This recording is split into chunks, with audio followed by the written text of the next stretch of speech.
Finally, my magnum opus. After what has felt like years, all that lays ahead of me is just presenting this to the class. No better time like the present. Oh no. Oh dear God, no. Where's the final copy? I just had it here this morning. It should be right. Unless I saved it to the desktop. Oh my God. Is everything alright up there? Honest question. Can we, do a rain check on this? You want a rain check on your capstone project that you've been aware of the entire year? Look, it was right here. I must have saved it under the wrong file path on my computer this morning. My sweet summer child. Have you not heard of cloud-based storage? Clouds? How am I supposed to get all of this stuff from the air? I'm just gonna act like you didn't say that. But let me tell you a tale of a service that sparked innovation in the mind of one MIT student years ago who had a similar issue that you have right now. This is the story of Dropbox. Dropbox was conceived by Drew Houston and came to fruition with his co-founder Arash Firdausi. One December morning, as Drew was waiting for the bus, he realized that he had left his USB flash drive at home, which held an important programming project that he needed to work on that day. And it was at this point that Drew had an idea. What if we didn't need to rely on our ability to remember bringing a physical item with us every day? What if we didn't need to send email attachments back and forth from ourselves constantly throughout the day? Instead, what if projects, attachments, and files were accessible from any device at any time with an internet connection? All the updates would be saved auto-magically, saving time on sending files back and forth and providing greater ease of use. Now, do you understand how Dropbox could have saved you from failing my class? I can get technical if you want. Yes. Well, sort of. What if there are too many big files on the cloud? Can the cloud only hold so much information? It seems like it would slow the computer down. Great question, and that is exactly right. When Houston was challenged by venture capitalists to provide justification for another cloud storage company, he explained to them how Dropbox differentiated itself from other cloud storage services. In the first generation of cloud storage services, all of your files were redirected over the internet rather than to your computer's hard drive.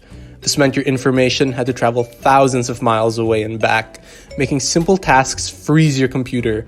But with Dropbox... So, what did Houston and Atash do? Did they solve the problem? So, Houston and Atash realized they needed to take a different avenue. Instead of files being stored in the web, they needed to develop software that stored files locally and updated the cloud copy in the background using a number of time and bandwidth saving optimizations. Files could be accessed from any web browser or Dropbox-enabled Windows PC through an encrypted internet connection in a timely and safe manner. Additionally, the software was reliable so individuals did not have to rely on the help of IT departments. This is the value that Dropbox offered to consumers that other competitors could not. Wow, so Dropbox made it what seemed like a difficult task without the help of IT much easier for the everyday user like me. You are exactly right. Not only did Houston and Firdausi develop user-friendly software for individuals, business users, and business teams, they created a solution for technology companies and IT departments. IT teams began experimenting with Dropbox at an organizational scale, which improved companies' technological infrastructure.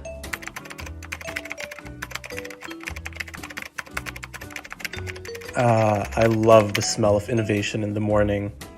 Or maybe that's something else around here. Anyway, Dropbox is the kind of company you can label a marketing genius. Once you experience what it offers, you can't even imagine how you'd ever live without it. Dropbox reached $1 billion in revenue in only 10 years.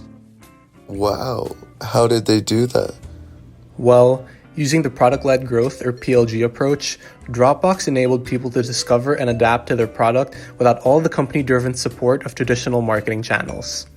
Dropbox delivered a simple and usable product that met the demands of different customer segments, such as consumers, small, medium business, and enterprises.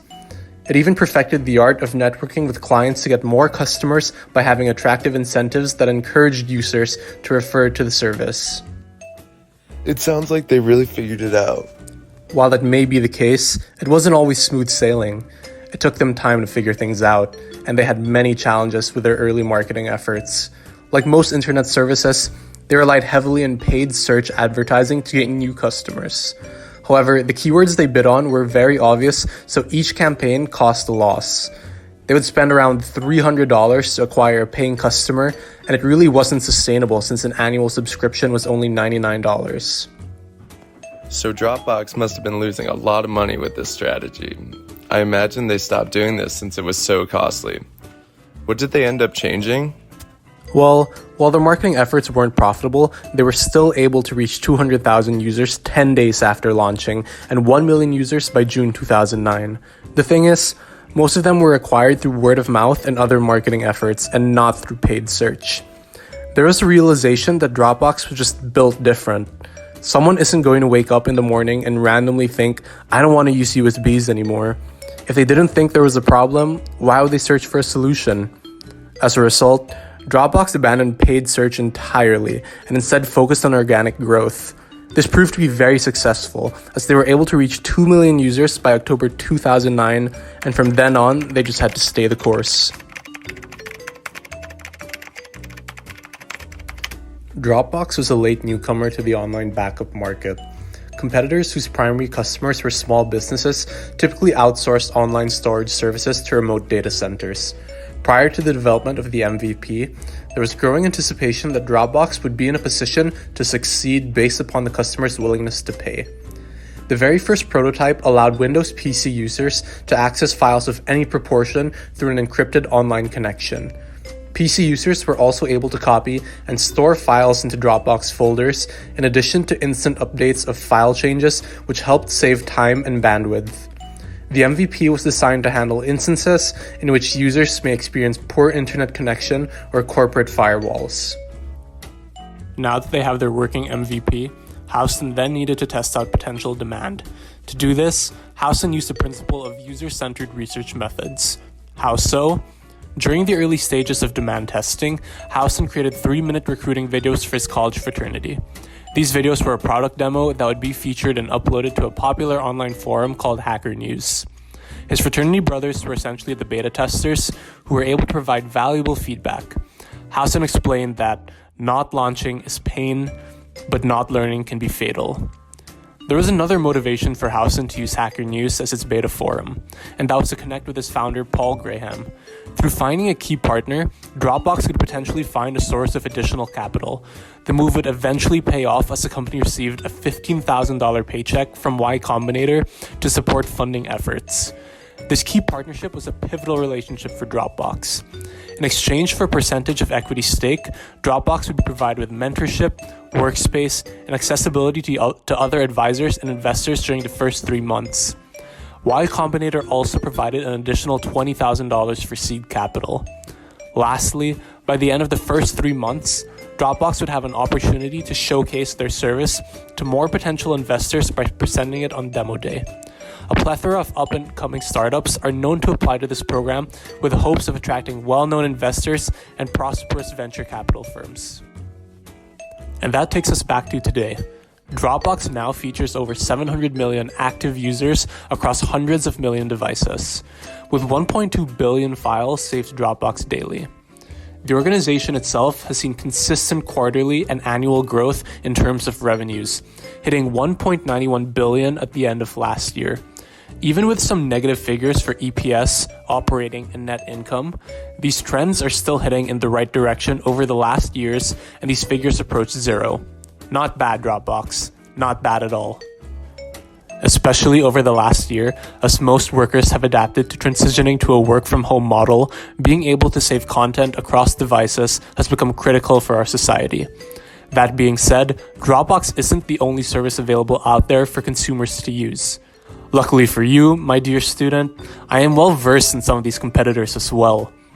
Google Drive offers more bang for the customer's buck in terms of service pricing and the overall services offered. Where the two differ is how they are structured, as Dropbox allows for direct access to the off-device storage methods, whereas Drive is more of the base that is used for the platforms, like Docs, Sheets, Photos, and more. For users who are looking just to access their content across devices, Dropbox is a set-it-and-forget-it service, as it really does just work. For users who are looking for a holistic platform for their projects that can be accessed from anywhere, Drive provides a great opportunity. We then have the iCloud storage option from Apple.